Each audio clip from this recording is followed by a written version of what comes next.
So hello, welcome back, and this is one video I promised to make early in the day. And this is a weird one because this is a problem I've been fiddling around with for about 10 years, and I don't understand why I just came up with this idea yesterday. Maybe somebody in the comments can say, hey, I've been doing this for years, you're being a moron. Then pity that you didn't tell me. Just to help myself along a little bit, I asked 3 other photographer friends, and all of them said, yeah, I have this problem. Oh, I didn't think about the solution you're just pointing out.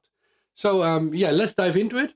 Now on Sony, but I think on any camera, but especially on Sony and Canon now, it's important to keep your Hotshoe cap in. There are little pins in there. I won't show them, but they are really there. Well, I guess I can show them. There are little pins. Pins there, you see them. They are there, which are used for things like your digital audio connection, for microphones, and for your flash, and also for other uses in the future. Now, they are kind of waterproof. I can tell you that out of experience, that if water gets in there, it probably won't break your camera. I'm 99% sure, depending on which camera it is. Of course, this CVE1 is not as well protected as my A1, but I don't think water ingress is a problem. But the water that's on these little pins will stay there, and it will give all kinds of weird errors on your screen. Things like this connected part is not supported, etc., etc. And it can take days. If you want to solve it, if you're in a hotel or something, that's the last time that I had it, just take a small hair dryer, which is in the hotel, and aim it a little bit, not on top of it, because you don't want to overheat it, but just slowly sort of heat up that area so that the water can get away there. If it's salt water, of course, first, I know this sounds weird, but first put some normal water on there to get the salt water off, and hopefully it will be okay. But that's a way to fix it. But it's of course better not to have it in the first place, so always put the cap on there. And there's where my problem started. I always lose these little caps. And 2 of my friends said, well, I just have like 5 in my bag, and if I lose it, I will put a new one in. Yeah, that is a solution. But I was playing with, in this case, this microphone yesterday, which is the B10. Let me put in another view, which is the B10. And actually something dawned on me, that this part, and again, maybe I'm just being stupid, but this part, which is normally also on your microphone and your flash, etc. So this little foot, which is on the top of it, because on this part, of course, it also has these little pins, which you also want to protect. So that's why there's also a little cover there. Now, I was playing with this, and I've done this before many times. Let me do it on camera. I'm playing with it, and I put this in, and it kind of nicely slides in there, and it stays there. It does not fall out, right? It's totally okay. And I've been playing with this for years, just when I'm waiting in might. But the downside, of course, you will lose both of them at the same time. And then it hit me, and again, maybe I'm stupid and people have been doing this for a long time, that if you put a little bit of Velcro on the back, you can actually put it on your microphone or your lens or your flash or whatever. So basically what's happening, you always have 2 parts, at least 99% of the flashes and microphones and other stuff that you put in, which is really important, will have this counterpart. So the hot shoe cap can go in there, it will stay there, and then you use a little bit of Velcro to put it on the device that you're using. So how does this practically work? Well, we took it off, we saved it like this. I'm now putting the mic on, which I've been using in the last few days. So it clicks on, and then Sony has this nice sort of ring system that it makes it watertight. And the only thing that I did is I put a little bit of Velcro. Let me try to get it into the picture. You see it there. A little bit of Velcro there. On the flash, I put it in another location.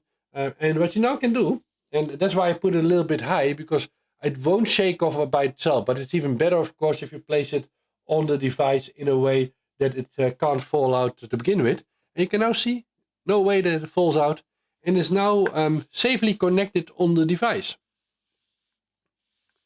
Until I'm done with it, then I can take the Velcro part off, put the 2 parts back, and we are done. So let me leave it off. Of course, well, let me show you where I put it on the flash. So that's it. That's the whole tip and the whole trick. Please let me know if I am being weird, that I never thought about it, but I think this is a perfect solution. Just put it on the side and take it off again. That's it. I've reviewed another product which was like a little dot that you can put it on your camera, but I think in this case you solve basically both of the problems, and there is no way that it will fall out in this way. Now on my flash, let me get it. So in this case, I will take this big flash. Same thing. It has the same kind of foot on the end.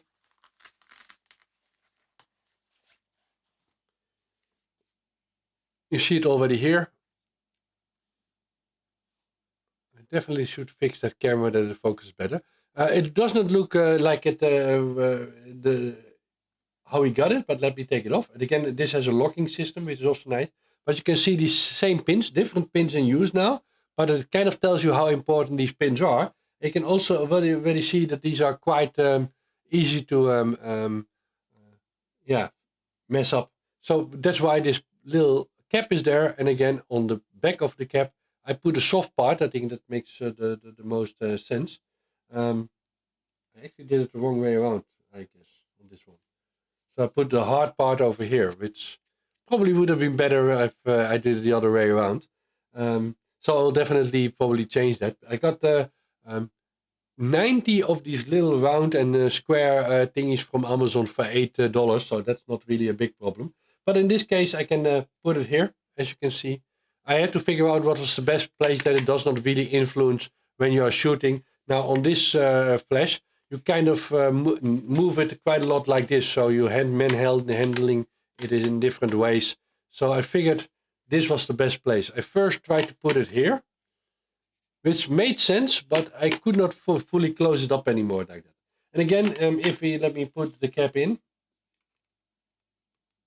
So if you put it in here, the reason why I put it quite high is that even if it wanted to fall out, it can't really come out anymore. So it's kind of like an extra safety mechanism.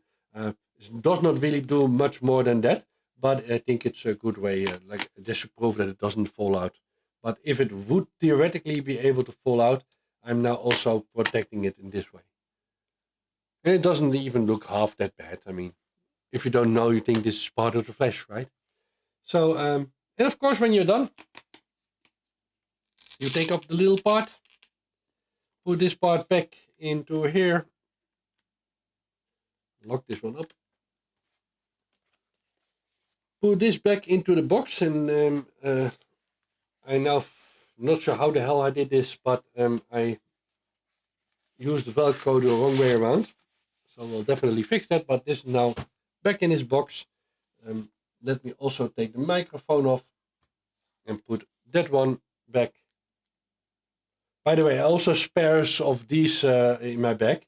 So even if I still lose it, I have some spares left. And I'll probably put some of these Velcros in my bag also, so I can build a new one. And now I can slide this one back in there. So yeah, that was the tip. Let me know if this, I wouldn't say genius would be a big word, but if this is a good idea, and if not, tell me why. If you already had this problem yourself, and this might be, if this is a solution that you might want to start using. So thank you for watching, and see you in the next one again.